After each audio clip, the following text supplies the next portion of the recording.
Thank you sister Zeba, खुदावंद आपको बरकत दे। इस बाबरकत दुआ के लिए हम खुदावंद का शुक्र अदा करते हैं। तो अभी वक्त आ पहुंचा है कि हम खुदावंद का जिंदा पाक कलाम, खुदावंद की जिंदा आवाज़ को पास्टर जी के वसीला से सुने। तो मैं वेलकम करूंगी पास्टर जी को कि वो आए और अपने आज का कलाम हम तक बयान करें। वेलकम पास्टर जी। बहुत बहुत शुक्रिया। खुदावंद आपको बरकत अता करे। खुदावंद यीशु मसीह के बाबरकत और जलाली नाम में मेरी तरफ से और मेरे घराने की तरफ से आप तमाम हाजरीन को, नाजरीन को और समाइन को कसरत से बरकत अता करे। जो हमारे साथ फेसबुक लाइव पर मौजूद है, तमाम बहनों को, भाइयों को, बेटे बेटियों को जो स्काइप पर हमारे साथ मौजूद है, खुदावंद आपको बरकत अता करे।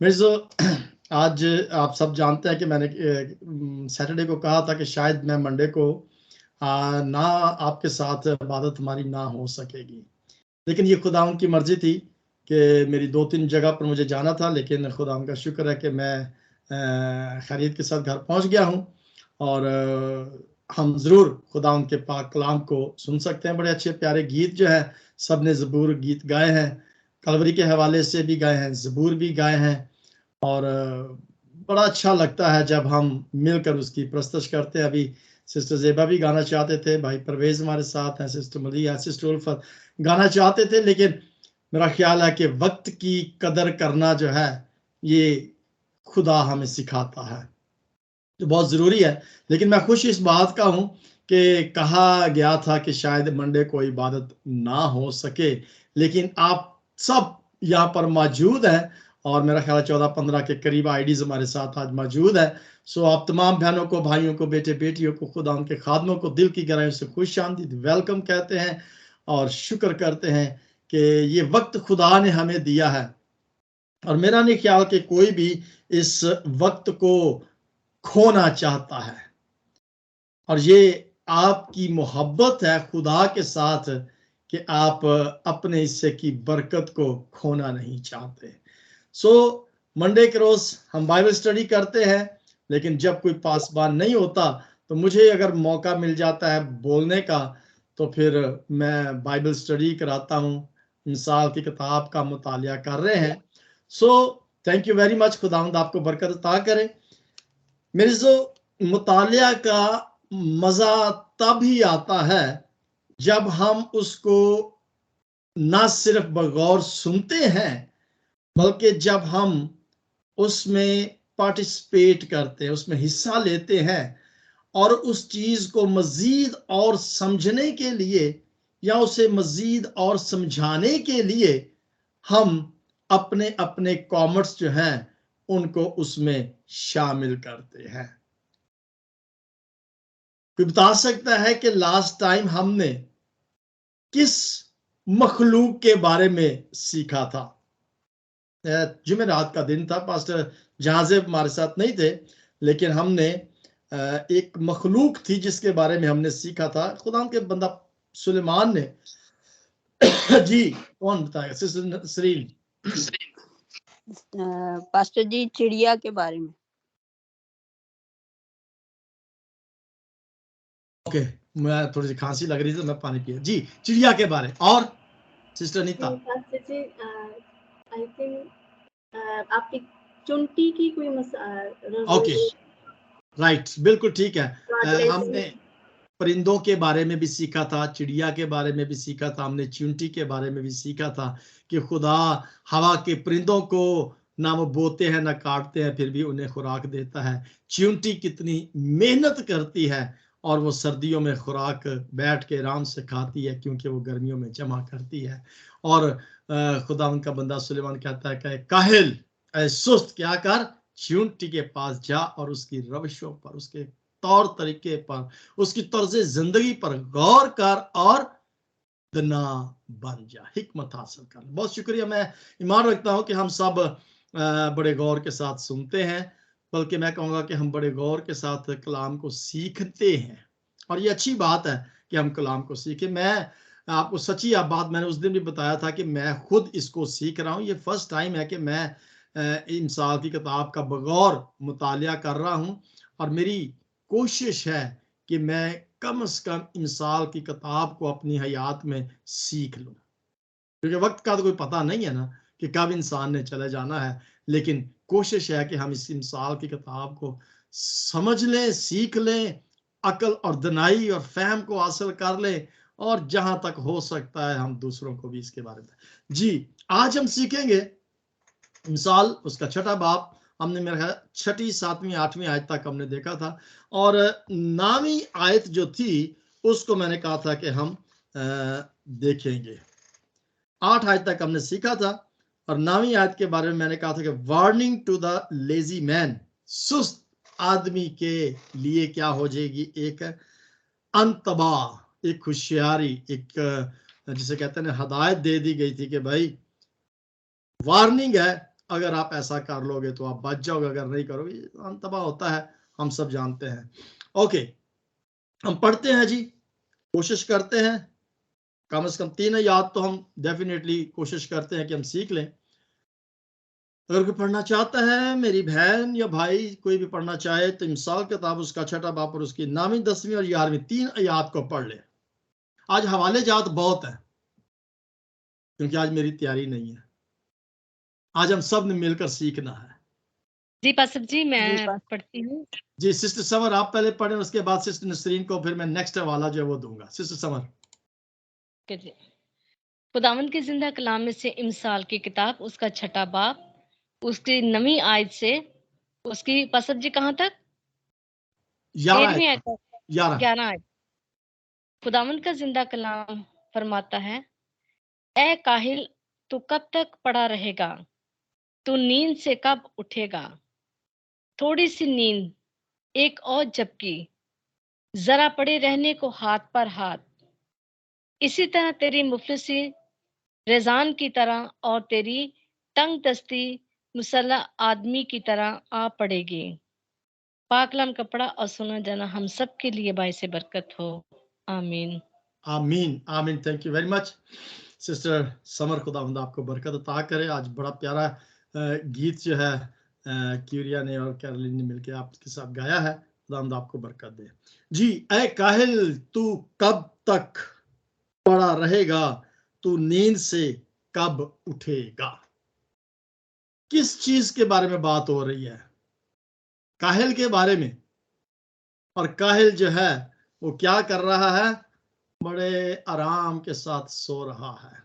कहता है कि कब तक सोता रहेगा, कब तक पड़ा रहेगा एक काहिल। अब यहां सुलेमान जब ये वो कहता है ना कि ये सवाल कर रहा है ना, एक काहिल कब तक पड़ा रहेगा, वो असल में यहां पर ये कह रहा है कि मुझे जरा हिसाब तो दे कि तूने कितनी देर तक सोना है। अब ये सोना वो सोना नहीं है जो हम रात को सोते हैं। वो तो खैर हमारे लिए अच्छा है ना, सेहत के लिए अच्छा है। जब हम रात को आराम के साथ सोते हैं तो उससे हमारे जिस्मानी जो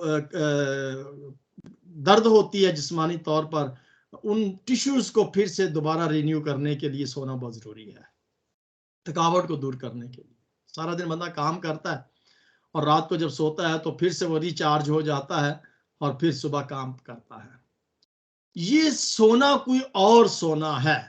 वो यहां पर हिसाब मांग रहा है कि तू कब तक सोता रहेगा। अब यहां पर किसी सोने के बारे में हिसाब जब किसी से मांगा जाता है ना, तो वो असल में हिसाब उससे जो मांग रहा है वो ये मांग रहा है कि इस दुनिया के अंदर जिस मकसद के लिए तुझे भेजा गया था, या इस दुनिया में जो काम करने के लिए तुझे दिए गए थे, जो जो जिम्मेदारियां तुझ पर आयद होती हैं, या जो भी फराइज तूने इस दुनिया में अदा करने हैं, उनको अदा करने में तू सुस्त है। और तू ऐसा सुस्त है कि जैसे एक शख्स बिस्तर पर सोया पड़ा रहता है और वो उठने की जरूरत नहीं कर रहा, यानी कि वो उस काम को करने की कोशिश नहीं कर रहा, वो अपने अंदर एक सुस्ती जो है उसको ला रहा है।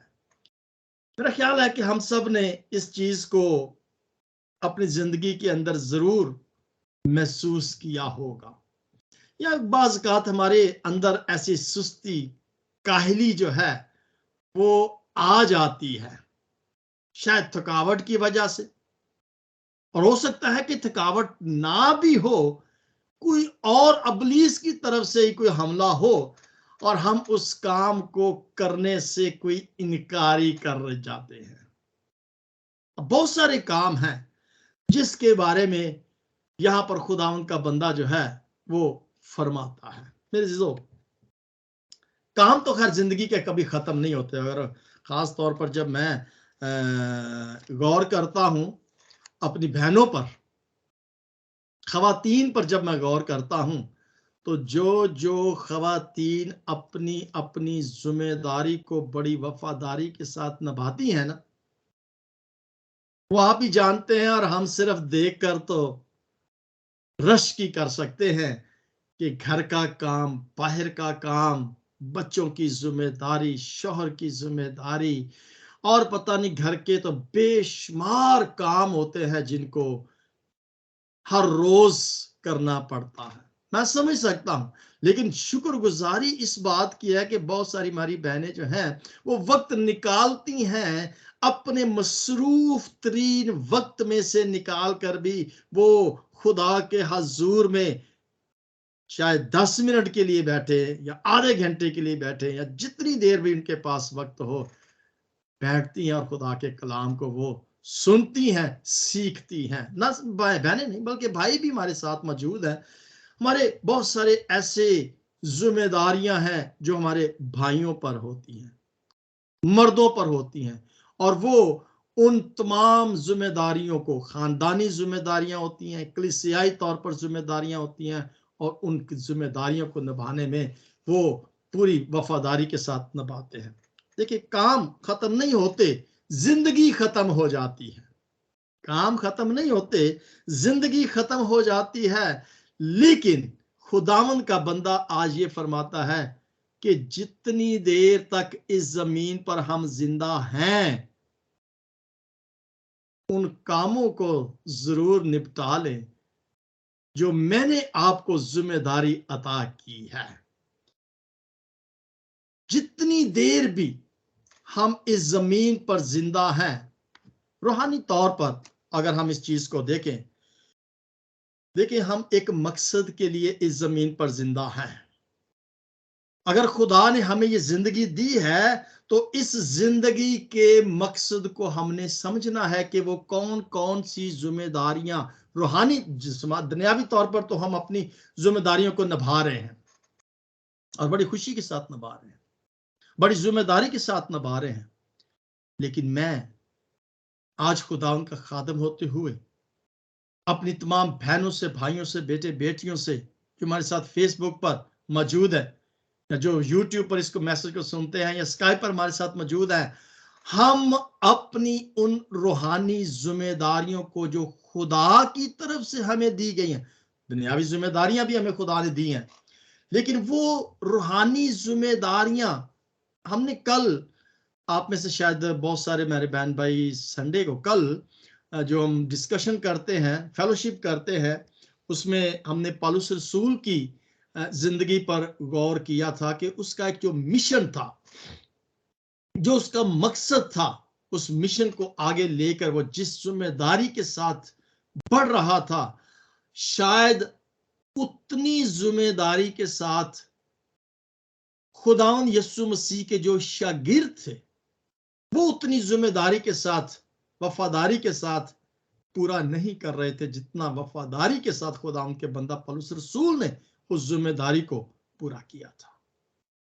अब थोड़ी देर के लिए ये सोचिएगा कि ये कलाम सुलेमान जो है ये आज मुझे दे रहा है। मैं आप सबसे कह रहा हूं कि आप थोड़ी देर के लिए जरा ये सोचिएगा, ये महसूस कीजिएगा कि ये कलाम आज सुलेमान मुझसे कर रहा है, और मुझे वो ये कह रहा है कि ऐ काहेल, तू कब तक पड़ा रहेगा या सोए रहेगा, तू नींद से कब उठेगा, कब तू अपनी उस रूहानी जिम्मेदारी को पूरा करेगा। देखिए, हम इस जमीन पर अशरफ अल मखलूकात का मतलब है कि जमीन पर जितनी भी मखलूक है उनसे हम क्या है, अशरफ, बड़े हैं, आला हैं। इसका मतलब है कि हम पर ज्यादा जिम्मेदारी दी गई है कुछ करने के लिए। हमने कल जो देखा था कि उसने तो चूंटी के पास भेज दिया था कि उससे जाकर सीख लो। अब हम पर जो जिम्मेदारी है वो जिम्मेदारी बहुत बड़ी है। मैं कई दफा ये कहा करता हूं कि ये काम जो खिदमत का काम है या अंजील की मनादी का जो काम है, ये खुदा फरिश्तों से भी ले सकता था। अगर वो चाहता तो फरिश्तों को वो इस पूरी दुनिया में भेज देता और इस कलाम को, इस सच्चाई को, खुदा की आवाज को, उसके कलाम को वो पहुंचा सकता था दूसरों तक। लेकिन क्यों उसने हम नाचीज, गुनेगारों, नलायक, बेवकूफों को चुन लिया कि इस खिदमत के काम को वो करें। और वाकई हम नलायक के नलायक ही रहते हैं और हम उस जिम्मेदारी को पूरा नहीं कर रहे। इसलिए तो वो कहता है कि चूंटी के पास जाओ, उसकी रविशों पर, उसके तर्ज जिंदगी पर गौर करके वो कितनी मेहनत करती है। वो कहता है, कब तक तुम सोए रहोगे और नींद से कब जागोगे। उस जिंदगी के होते हुए बहुत कुछ हमें करने की जरूरत है। नेक्स्ट हवाला सिस्टर नसरीन, आप तैयार रहिएगा पढ़ने के लिए। वो यहां पर कह रहा है कि इस जिंदगी के होते हुए हमें बहुत कुछ करने की जरूरत है जो शायद हम उतनी वफादारी के साथ नहीं कर रहे। इंसाल की किताब में से जब हमने इस किताब को शुरू किया था तो इसके पहले बाप में सिस्टर नसरीन से कहूंगा कि वो इस जरा पहले बाप को निकालें और उसकी 4 और 5 आयत को जरा पढ़ें। जब हमने इंसाल की किताब का मुतालिया शुरू किया था तो पहले बाप में हमने एक चीज सीखी थी, 4 और 5वीं आयत। सिस्टर नसरीन से रिक्वेस्ट है 4 और 5वीं आयत को जरा पढ़ें। क्या लिखा हुआ है? जी, लिखा हुआ है, सादा दिलों को होशियारी, जवान को इल्म और तमीज बख्शने के लिए, ताकि दाना आदमी सुनकर इल्म में तरक्की करे और फहीम आदमी दुरुस्त मशवरत तक पहुंचे। आमीन। आमीन, आमीन। अब यहां पर लिखा है, देखें, ये जो जिम्मेदारी खुदा ने हमें दी है ना मनादी की, मैं बंद कर देता हूं सिस्टर जी, कोई मसला नहीं है, माइक को मैं बंद कर देता हूं, कई दफा नहीं होता होगे। तो ये कलाम की मनादी, जैसे मैंने कहा कि ये कोई भी शख्स जो है वो सीख कर नहीं आता, मां के पेट से सीख कर नहीं आता। उसके लिए जरूरी है कि हम रहनुमाई को हासिल करें, रूह कुद्दस की रहनुमाई जो है उसको हासिल करें। और फिर ये कलाम जो हमें दिया गया है, इस कलाम का मुतालिया करने की जरूरत है। और वो यहां पर ये कहता है कि सादा दिलों को होशियारी बख्शनी है। सादा दिलों को क्या करनी है? होशियारी बख्शनी है, उनको इल्म सिखाना है, तामीज सिखानी है, ताकि वो क्या कर सके, दनाई को हासिल कर सके, हिकमत को हासिल कर सके, फहम को हासिल कर सके। और वो इल्म, वो हिकमत, वो दनाई खुदावंद यीशु मसीह के पाक कलाम में से मिलती है। और वो उसको सुनकर क्या करेगा? इल्म हासिल करेगा, दनाई हासिल करेगा, तरक्की हासिल करेगा, क्योंकि ये वो किताब है जो हमें दुरुस्त सिमत की तरफ लेकर जाती है। और अगर हम इस कलाम को सुनेंगे नहीं, हम फहम और इल्म को हासिल नहीं करेंगे, हम हिकमत को हासिल नहीं करेंगे, और अगर हमने गलत सिमत अख्तियार कर ली है तो फिर हम क्या करेंगे? हम हलाक हो जाएंगे, हम सुस्त के सुस्त ही रह जाएंगे। सो इस तरह से आज जो है वो एक अंतबाह है खुदावंद के बंदा सुलेमान की तरफ से कि वार्निंग है उस काहिल आदमी को, उस शख्स को जो काहिल है, सुस्त है, जो नींद से उठ ही नहीं रहा, जो अपनी जिम्मेदारी को निभा ही नहीं रहा। यहां पर सादा दिलों के बारे में लिखा गया है और होशियार लोगों के बारे में लिखा गया है। यानी कि कुछ लोग तो बड़ी होशियारी के साथ कलाम मुकद्दस को सीख लेते हैं और कुछ लोग जो हैं वो उस कलाम को सीखने में सुस्ती कर रहे हैं। मेरे अजीजों, यहाँ पर मिसाल की किताब में लिखा हुआ है, अगर इसके 19वें बाब को देखें और उसकी 25वीं आयत को, और कोई पढ़ना चाहता है 19 बाब और उसकी 25 आयत को पढ़े। मैंने कहा था कि आज हवाले जरा थोड़े ज्यादा होंगे तो कोशिश करते हैं जहां तक हम सीख सकते हैं। 19 बाब और उसकी 25वीं आयत को कोई पढ़े। मिसाल 19 बाब और उसकी 25वीं आयत में क्या लिखा हुआ है? ठट्ठा करने वाले को मार और इससे सादा दिल होशियार हो जाएगा, और साहिब फहम को तंबी कर वो इल्म हासिल करेगा। क्या करेगा? इल्म को हासिल करेगा। उसे तंबी कर, उसे बता, उसे हदायत दे, उसकी रहनुमाई कर, ताकि वो क्या कर सके? सीख जाए। मेरे जीजों, मेरा सिर्फ और सिर्फ आज इस कलाम मुकद्दस को, मैं इरादा तो नहीं था कि मैं आज आपके साथ ये कलाम पेश कर सकूंगा या नहीं कर सकूंगा, मैंने इरादा नहीं था, लेकिन चलिए ये खुदा की मर्जी थी। मैं अपनी अपॉइंटमेंट से वक्त पर आ गया और आपके साथ शामिल हो सका हूं। तो बात आने का मतलब ये है कि जो जो जिम्मेदारी खुदा ने हमें दी है, उस जिम्मेदारी को हमने अभी से इस जिंदगी में रहते हुए हमने क्या करना है? पूरा करना शुरू करना है। एक जिम्मेदारी है। जो जो जिम्मेदारियां खुदा ने हमें अता की हैं, जो भी हैं, रूहानी तौर पर भी और दुनियावी तौर पर भी, उन जिम्मेदारियों को बड़ी वफादारी, ईमानदारी और दयानतदारी के साथ पूरा करने की हमें तब तक कोशिश करनी है जब तक हम इस जहाने फानी से कूच नहीं कर जाते। जान देने तक वफादार रह तो मैं तुझे जिंदगी का ताज दूंगा। वो ये सवाल करता है कि नींद से कब बेदार होगा।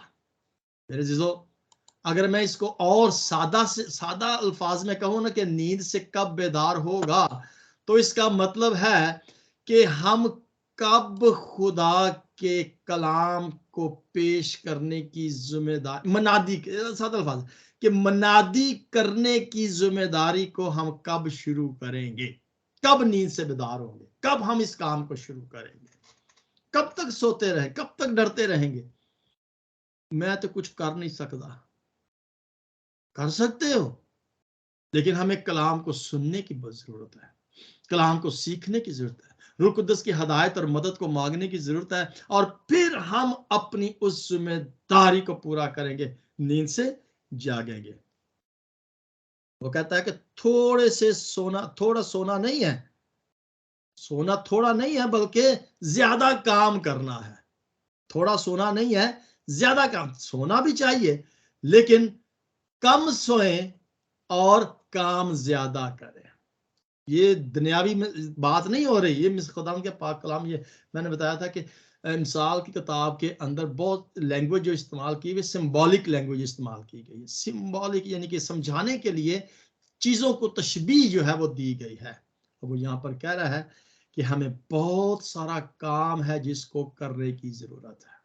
अब इस दुनिया के अंदर बहुत सारे ऐसे लोग हैं जो अभी खुदा के कलाम से, उसकी मोहब्बत और उसके प्यार से वाकिफ नहीं है। उन तक अगर मैं ये कहूं, सवाल ये किया जाता है कि ये खुदा यीशु मसीह अभी तक क्यों नहीं आ रहे, उसकी रुकावट क्या है, वजह क्या है? अगर मैं ये कहूं ना कि आप सब उसके जिम्मेदार है कि वो अभी तक नहीं आ रहा, क्या आप इस बात पर एग्री करते हैं कि अगर खुदावंद यीशु मसीह अभी तक नहीं आ रहा तो उसकी वजह क्या है? कौन रुकावट है? मैं और आप रुकावट है, वो अभी तक नहीं आ रहा, क्योंकि हम अपनी उस जिम्मेदारी को पूरा नहीं कर रहे जो खुदा ने हमें अता किया, और वो जिम्मेदारी ये है कि बस तुम जाकर सब कौमों को शागिर्द बनाओ और उनको बाप और बेटे रूह कुदस के नाम से बपतिस्मा दो। हम निकल नहीं रहे, क्योंकि लिखा है कि जब तक ये कलाम पूरी दुनिया में नहीं फैलेगा, यीशु नहीं आएगा। इस कलाम को ना फैलाने की हमने जिम्मेदारी उठाई हुई, यानी कि हम सो रहे हैं, हम पूरा नहीं कर रहे, हम रुकावट है। जब तक मैं और आप नहीं उठेंगे, बेदार नहीं होंगे, कलाम को फैलाना शुरू नहीं करेंगे, यीशु नहीं आएगा। मैं सबसे बड़ा रुकावट हूं यीशु के ना आने की। मेरे जीजो, बात यह है कि वक्त बहुत कम है,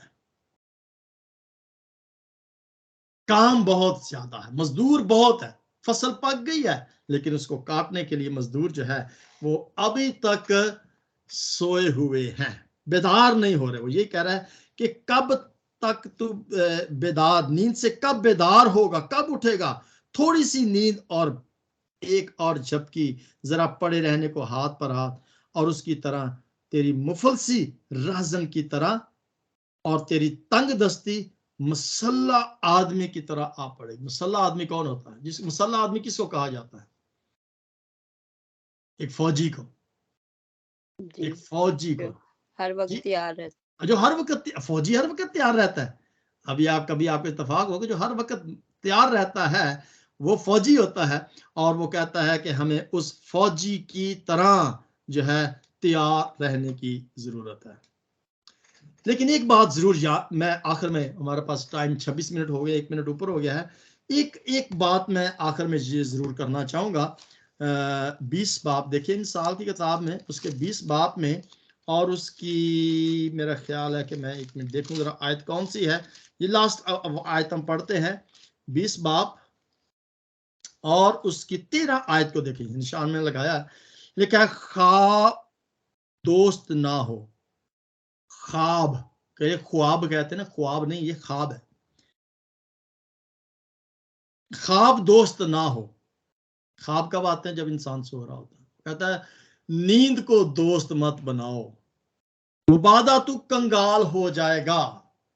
अगर हम सोते रहेंगे, हाथ पर हाथ मारेंगे, तो ये तो रूहानी तौर पर भी बात हो रही है, यानी कि रूहानी कमजोरी हो जाएगी, कुव्वत से आप महरूम हो जाएंगे, बल्कि आप कंगाल। दुनियावी तौर पर भी देखिए, इस मिसाल को देखें कि अगर हम काम नहीं करेंगे, अभी थोड़ी देर पहले सिस्टर नीता थी मेरे साथ, बात शुरू होने से पहले, तो सिस्टर उल्फत भी थी और मेरा ख्याल सिस्टर शमीम थी। हम बात कर रहे थे कि इन वेस्टर्न कंट्रीज, इस मुल्क के अंदर हमें बहुत सारा काम करना पड़ता है।